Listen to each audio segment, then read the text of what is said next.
देने वाले हैं जो कि अभी तक उतरे नज़रों में नहीं थे, बट अब मैं सबूत और उसका पूरा अच्छा चट्टा ये आपको दिखाई देगा। फिर आप अपने आप खुद अंदाजा लगाइएगा कि इस SIT जांच की जो मांग है ये हम लोग गलत कर रहे हैं या जिनका DB PhD पास हो गया उनको उनके खिलाफ साजिश करके कर रहे हैं या फेल वालों को कराने के लिए कर रहे हैं या हम लोग कुछ अच्छा आगे भर्तियों पे इस तरह की धांधली ना हो, इन सबको ध्यान में रखकर कर रहे हैं। तो आप स्वयं सुनिएगा कि पूरा का पूरा 15-20 मिनट देकर आपको पता चलेगा कि क्या होगा। थोड़ा तेज आवाज़ निकलेगी क्योंकि अभी थोड़ा सा मामला डाउन है, ठीक है। चलिए, कहानी अब सभी जानते हैं। Uttar Pradesh police sub inspector 9534 पदों के लिए ये भर्ती प्रक्रिया आयोजित की गई थी साल 2021 में, जिसका एक रिक्वेस्ट फॉर कोटेशन अर्थात टेंडर नोटिस करके एक नोटिस आता है जो 20 जुलाई 2020 को अभी भी उत्तर प्रदेश पुलिस भर्ती एवं प्रोन्नति बोर्ड की वेबसाइट पर पड़ा हुआ है। आप जाकर कोई भी देख सकते हैं। 47 पेज का नोटिस है। 47 पेज के नोटिस में पेज नंबर 7 पॉइंट नंबर 10 पर आप जाइएगा। जब पेज नंबर 7 और पॉइंट नंबर 10 पर आप जाओगे तो आपको एक पता चलेगा कि agency and its subsidiaries must not be blacklisted और on work holiday by the central government / state government. जो भी एजेंसी इसका ठेका उठाएगी एग्जाम को कराने का, वो कंपनी, वो एजेंसी या उसकी कोई सहायक एजेंसी कभी भी किसी भी मामले में ब्लैक लिस्टेड ना हुई हो और ना ही उसे वर्क हॉलीडे होता है कि जब सरकार को किसी पे डाउट होता है तो वर्क हॉलीडे दे देती है, वो उसको ब्लैक लिस्ट नहीं करती। साफ तौर पर बोल रखा है कि वो ब्लैक लिस्ट नहीं होनी चाहिए। अब टेंडर जाता है किस कंपनी को? टेंडर उस कंपनी को जाता है, सोचिएगा, विडंबना सोचिएगा, साल 2016 में उत्तर प्रदेश में SI की भर्ती आई थी। उसका पेपर पहली बार जुलाई 2017 में आयोजित हुआ। 23 जुलाई को वो पेपर ऑनलाइन आ जाता है, ऐसे ही कंप्यूटर से कोई शेयर कर देता है। UPSTF को जांच सौंपी जाती है। पता चलता है यही कंपनी वो पेपर करा रही थी जुलाई 2017 में, एग्जैक्ट 4-4.5 साल पहले जब इसने 2021 वाली भर्ती का पेपर कराया है। उस कंपनी पे UPSTF उस समय विताब यस उसकी लीड कर रहे थे। छापे मारते कई लोगों को गिरफ्तार किया जाता है और गिरफ्तार करके ये एक रिपोर्ट आती है टाइम्स ऑफ इंडिया की 23 अगस्त 2017 को। इस रिपोर्ट में UPSTF क्या कहती है, बताती है कि ये कंपनी ने जो ठेका था वो किसी प्राइवेट इंस्टीट्यूट को दे दिया। भर्ती बोर्ड से ठेका खुद उठाया। उस ठेके को उठाने के बाद में हरियाणा हिसार के किसी ओम ग्रुप ऑफ इंस्टीट्यूशंस को ठेका दे दिया गया। उन ठेकेदारों ने किसी के पास 50 कंप्यूटर, किसी के पास 100 कंप्यूटर, किसी के पास 30 कंप्यूटर, ऐसे उन्होंने सेंटर लिए और उन्होंने सेंटर बेच दिए। तुम्हारे पास 50 कंप्यूटर है, तुम अपने 50 कंप्यूटर लेकर उसके पास जाओ और पर कंप्यूटर उनको नकल कराने का ठेका ले आओ। लोग गिरफ्तार हुए। मुख्यमंत्री जी का बयान आया, उस समय भी योगी आदित्यनाथ जी मुख्यमंत्री थे, कि इन पर रासू का लगेगी, कंपनी बैन हो जाएगी। आप कोई भी गूगल करके देख सकते हैं, इन सबूतों में भी वो अटैच है। कंपनी बैन हो गई। कब कंपनी बैन हुई है? अगस्त या सितंबर 2017 में। समझे जी, कब बैन हो चुकी है? अगस्त या सितंबर 2017। वही NECIT जिसे भर्ती बोर्ड 2021 में अपनी टेंडर की शर्तों का उल्लंघन करके दोबारा टेंडर दे देता है। किसकी शर्तों को उल्लंघन करके? टेंडर की शर्तों में। टेंडर में पॉइंट नंबर 10 पर लिखा है ब्लैक लिस्टेड नहीं होनी चाहिए, और 4 साल पहले वो कंपनी ब्लैक लिस्टेड हुई है, उसी को क्या दे दिया जाता है, और उसी एग्जाम में उसी प्रदेश में ब्लैक लिस्टेड हुई है। दोबारा इन्होंने तब पेपर TCS से कराया। बहुत ही बढ़िया पेपर हुआ, बहुत मेहनती अच्छे लोग सेलेक्ट हैं, ड्यूटी कर रहे हैं, ठीक है जी। पहली चीज तो क्या आपको साफ साफ दिखाई नहीं दे रहा है इसमें भर्ती बोर्ड की मिली भगत है? टेंडर मैंने तो पास नहीं किया, टेंडर अभ्यर्थियों ने तो पास नहीं किया। टेंडर की शर्तों को तो वही उल्लंघन कर सकता है ना जिसके हाथ में टेंडर पे साइन करने की पावर हो, वो भी TCS जैसी क्वालिफाइड कंपनी को हटाकर, जिसके पास ISO कौन से सर्टिफिकेट है। इसका मतलब पैसे लेके ही टेंडर आपने ऐसे कंपनी को दिया जो उत्तर प्रदेश में 4 साल पहले बैन हो चुकी है। चलो ये तो छोटी सी बात। एक और कंपनी थी साथ में जिसने बिड डाली थी, हाँ। CIL, और वो भी इंडियन गवर्नमेंट की कंपनी थी। हाँ, उसको साइड हटा दिया गया। हाँ, मतलब उन सबको हटा के इसको दिया गया। मैं तो कह रहा हूँ ब्लैक लिस्टेड कंपनी को ठेका। साफ तौर पर ये चीज लिखी हुई है, 47 पेज का 13 13 का वो पड़ा हुआ है 20 जुलाई का, उस RF2 पे जाके आप देख सकते हैं। ठीक है जी। उसके बाद में आ जाता है, ये कंपनी सिर्फ वहां पर बैन नहीं हुई, पिछले साल इस कंपनी ने 3 एग्जाम कराए मध्य प्रदेश में अलग अलग डिपार्टमेंटों के, और तीनों एग्जाम में इसमें क्या हुआ, एक कॉलेज के 10 बच्चे, जिसके कॉलेज में 50% और जैसे यहाँ धांधली हुई है, और उसके वहाँ 150 में से 147-48 ऐसे % ठीक करवाए। अभ्यर्थियों ने, जैसे आप मांग उठा रहे हो, ऐसे अभ्यर्थियों ने मांग उठाई, धरना प्रदर्शन करे, सरकार जागी और इसको फिर से रिजल्ट को बैक करके इस कंपनी को बैन किया गया। सेम कंपनी वही नहीं चलती, 2 राज्य हो चुके, उत्तर प्रदेश और मध्य प्रदेश। तीसरे पर आ जाते हैं गुजरात। अभी कुछ समय पहले गुजरात एनर्जी कॉर्पोरेशन करके जेटको नाम की कंपनी, GETCO, उस जेटको का पेपर होता है, उसमें भी कोई हम और तुम में से एक आवाज उठाता है कि बहुत धांधली हो रही है, फुल के फुल नंबर बांटे जा रहे हैं। जब फुल के फुल नंबर बांटे जाएंगे तो मेरिट तो फुल पे लगेगी। वो फिर से गवर्नमेंट ने, गुजरात सरकार ने जांच बैठाई और इसका टेंडर निरस्त किया गया। 3 राज्य है। चौथा चलते हैं उत्तराखंड। उत्तराखंड में उत्तराखंड का UPSSC जैसा हमारा UPSSC है, वो किसी एग्जाम को कराने के लिए इसको टेंडर दे दिया, बच्चों ने हाई कोर्ट में रिट डाल दी। समझे मेरी बात, मतलब बच्चा पेपर करने से पहले डर रहा है। तो इसमें क्या हुआ, इसमें 3 स्टेज पे मास लेवल का भ्रष्टाचार हुआ। तो जब UPSTF ने जांच की, तो UPSTF ने जांच करके बताया, फॉरेंसिक जांच की, जिसकी हम भी मांग कर रहे हैं। त्रिवेणी सिंह उनकी कोई वो समय पर थी, उन्होंने कहा, during probe and security audit 138 loopholes were detected in security policy of NICIT। साथियों, 138 सुरक्षा की खामियां, मतलब आपके कंप्यूटर को 138 तरीके से हैक किया जा सकता है। आप विद्वान कोई होंगे तो आपको व्हाट्सएप, ब्लूटूथ, स्क्रीन शेयर या सॉल्वर, ये 4 चीजें पता होंगी।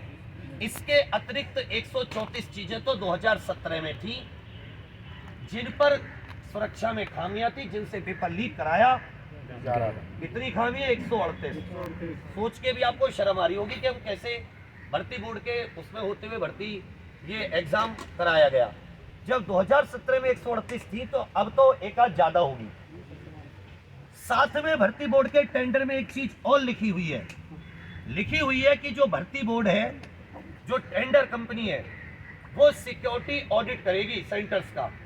किसी भी एग्जाम सेंटर का कोई सिक्योरिटी ऑडिट नहीं होता है। अगर किसी एग्जाम सेंटर का सिक्योरिटी ऑडिट होता, तो वो जो अलग से इंटरनेट की लाइन केवल नकल कराने के लिए डाली गई थी, वो पकड़ी जाती या नहीं पकड़ी जाती? अगर तुमने ऑडिट किया होता, तुम मेरी जांच करोगे, मेरी जेब में कोई हथियार आदि हुआ तो तुम निकालोगे ना, और अगर वो मेरी जेब में रह गया, इसका मतलब आपने जांच नहीं की। दैनिक जागरण की रिपोर्ट कहती है कि उन लोगों ने कोर्ट तक उसने डाला कि विशेष तौर पर लाइन खींची गई। एक भयानक खबर और, भर्ती जो कंपनी के कर्मचारी हैं, वो आप लोगों का डाटा निकालते हैं, क्योंकि फॉर्म तो आपने उसी के सर्वर पे भरा है। आप लोगों का डाटा निकाल के आपको कॉल की जाती है कि भाई क्या तू इसमें एग्जाम में धांधली करना चाहेगा? क्या आपने इससे पहले कभी सुना कि जिस अभ्यर्थी ने फॉर्म भरा, उसी अभ्यर्थी के पास कॉल होके पूछा जा रहा हो कि भाई तुझे चीटिंग करनी है? उसी कंपनी के आदमी के द्वारा कॉल सेंटर बना रखे इस चीज के लिए। जो दलालों के संपर्क में आके चीटिंग हुई, वो तो हुई। सेंटर के सेंटर बिके पूरे के पूरे। 17 से अधिक जिलों के अभ्यर्थी पकड़े जा चुके। कितने जिलों के? तो ये कोई छोटी मोटी एक आध जिले की बात नहीं है। 6 से अधिक जिलों के, राज्यों के 6 नहीं, वो राज्य भी आएंगे। 6 से अधिक जिलों के एग्जाम सेंटर्स के ऊपर FIR दर्ज की गई है। आगरा, मेरठ, वाराणसी, गोरखपुर में 5 से 6 राज्यों के एग्जाम सेंटर पर क्या दर्ज की गई है? 4-5 राज्यों के अभ्यर्थी पकड़े गए। 17 उत्तर प्रदेश के जिलों के, राजस्थान, बिहार, हरियाणा तक के विद्यार्थी पकड़े गए हैं। तो आप समझ सकते हैं कि चीटिंग का लेवल क्या होगा। अब क्या कोई ये दुनिया में मुझे कह सकता है, गलत साबित कर सकता है कि जो मास चीटिंग की बात हम लोग उठा रहे हैं वो गलत है? अरे केवल चीटिंग की जांच की तो मांग कर रहे हैं। वो 100 हो, वो 200 हो, जितने हो हटा दो, उसके बाद लगा दो मेरिट। चोर तो भर्ती नहीं होंगे। साथ में जो कंप्यूटर जैसे यूपीएसटीएफ ने जांच की 2017, हम कह रहे हैं एसआईटी यूपीएसटीएफ से करा लो। हमें पूरा भरोसा यूपीएसटीएफ ने उस समय 138 खामियां पकड़ी, वो इस समय भी दुनिया भर की खामियां पकड़ेगी। हर एक कंप्यूटर पे जो भी आप करते हो हमेशा के लिए दर्ज हो जाता है, कितना फॉर्मेटिंग कर लो। कंप्यूटर एक्सपर्ट चाहे तो सारे डेटा को निकाल सकते हैं, रिट्रीव कर सकते हैं, रिकवर कर सकते हैं। हम कह रहे हैं कि उन सारे सेंटरों की आप इन्वेस्टिगेशन करके फॉरेंसिक जांच कर लो, आपको 200 खामियां मिलेंगी। अब लेकिन वही जैसे भैया ने बात बोली, वो चाहे तो कंप्यूटर चेंज कर सकते हैं, इतने दिनों में नए कंप्यूटर ला के लगा सकते हैं। लेकिन ये पता चल जाएगा कंप्यूटर नया है, इससे वो वाला पेपर नहीं हुआ, तो वो पकड़े जाएंगे जब तुम्हारा मन होगा पकड़ने का। 70 आज तक कहां पकड़े गए किसी एग्जाम में? फिर भी भर्ती बोर्ड और सरकार और मुख्यमंत्री जी से लेके सारे मंत्री अधिकारी आंखों पे पट्टी बांधे हुए हैं कि हम बेवकूफों की तरह यहाँ पे हम बैठे हैं, भूखे प्यासे मरने की नौबत है।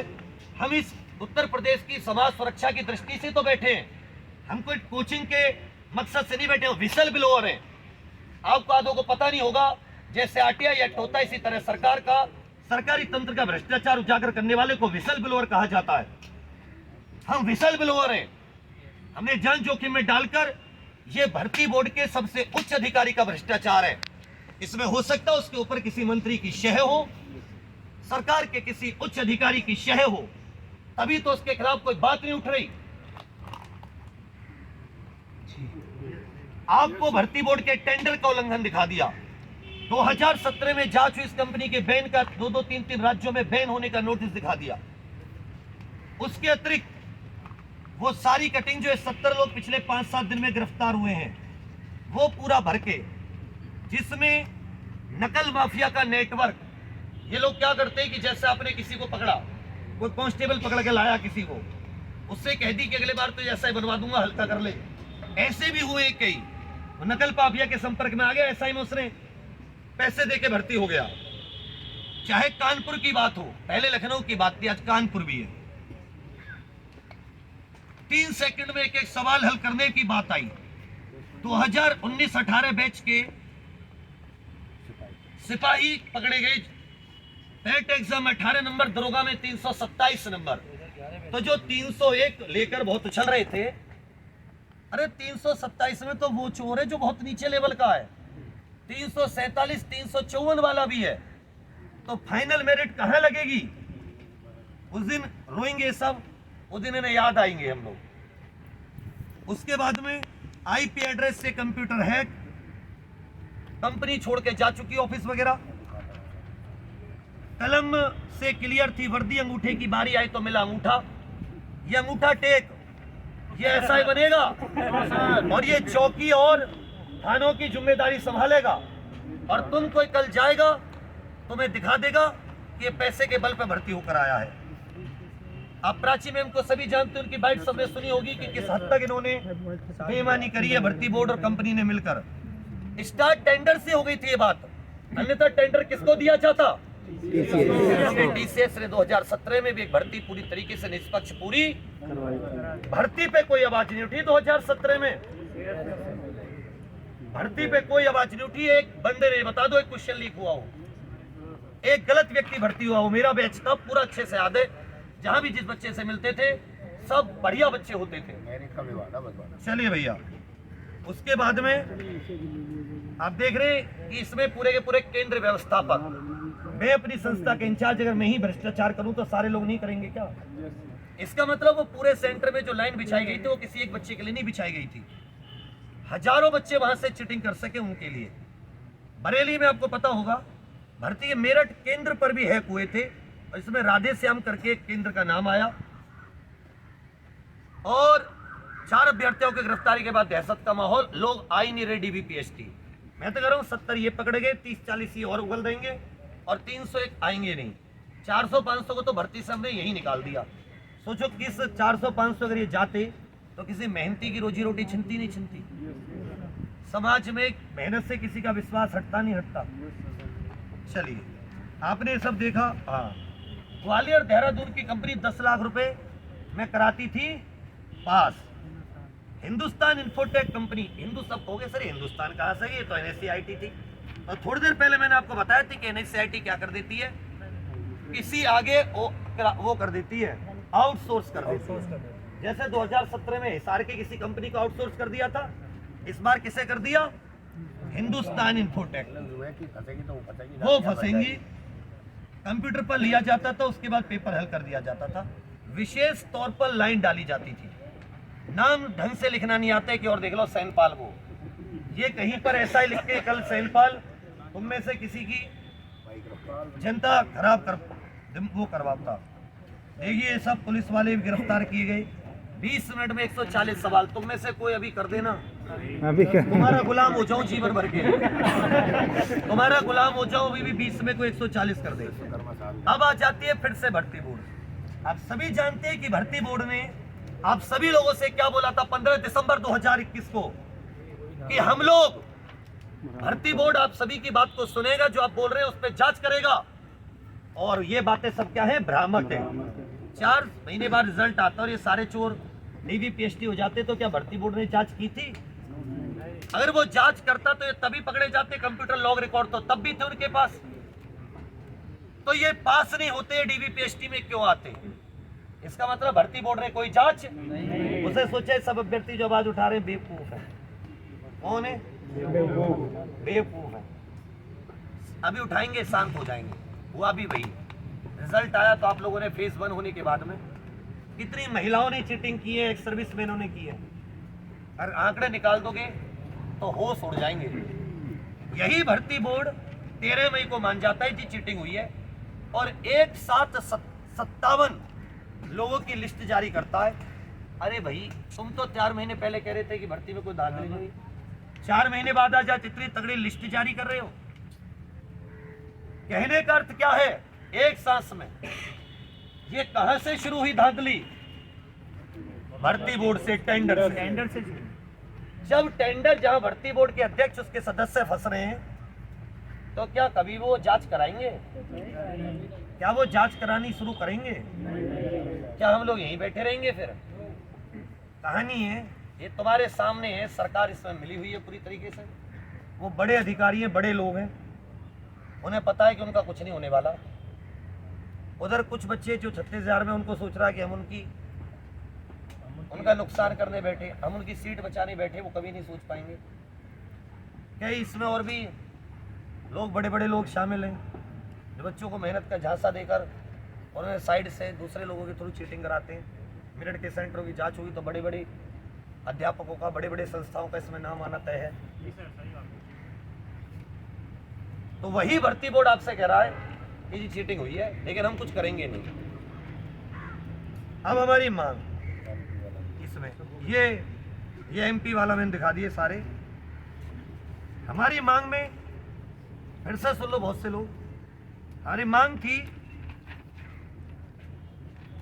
कि जांच की जाए कि टेंडर नोटिस की शर्तों का उल्लंघन करके क्यों उत्तर प्रदेश में बैन कंपनी को परीक्षा कराने का ठेका दिया गया। पहली बात, ऐसे तो हर भर्ती में होता रहेगा। अभी 26,382 का दे देंगे इन लोगों को। ये ऑफलाइन भी कराती हैं, ये ऐसे ही लेखपाल की भर्ती का ठेका दे देंगे। 829 UPSI की आएगी, उनका ठेका दे देंगे। कंपनी के क्रेडेंशियल की जांच हमें SI बनने से पहले डॉक्यूमेंट वेरिफिकेशन फेज से गुजरना पड़ता है। हमारे चरित्र प्रमाण पत्र से लेकर हर चीज मांगी जाती है। कंपनी की क्यों नहीं मांगी गई? बिना वेरिफिकेशन के टेंडर क्यों दिया गया? चलिए आगे आ जाते हैं। 17 से अधिक जिलों के अभ्यर्थी हैं तो मास पैमाने पर चीटिंग हुई है। हमारी पहली मांग थी कि एक उच्च स्तरीय SIT गठित करके समयबद्ध तरीके से इसकी सबसे पहले फॉरेंसिक जांच की जाए।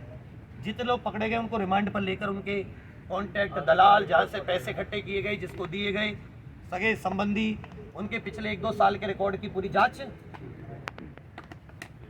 भर्ती बोर्ड की संलिप्तता की जांच हो, किसके कहने पर टेंडर की शर्तों का उल्लंघन कर दागी कंपनी को टेंडर दिया। हर एक परीक्षा सेंटर के प्रत्येक कंप्यूटर की फॉरेंसिक जांच हो। सभी दलालों पर रासुका लगे जितने भी इसमें शामिल थे। बुलडोजर चल रहा है। आने वाली भर्ती निष्पक्ष हो, इसके लिए गाइडलाइन बने, कैबिनेट के द्वारा वो गाइडलाइन पास हो और अभ्यर्थी अपनी मांगे शांतिपूर्ण तरीके से कर सके। आगामी अभ्यर्थियों को इन्वेस्टिगेटिव जर्नलिस्ट ना बनना पड़े और 48 डिग्री की चहकती धूप में वो अभ्यर्थी जिसने अपने पूरे खानदान का वोट इस सरकार को दिलाया, वो इसके लिए खून के आंसू बैठकर ना रोए। उसके लिए एक तंत्र विकसित हो जहां वो जाके कोई ऐसा लोकायुक्त या लोकायुक्त कार्यालय में कोई ऐसा कोई विभाग जहां पर आप अपनी शिकायतों को मैं सबूत दर्ज कराएं तो उन पर लोकायुक्त या कोई कार्रवाई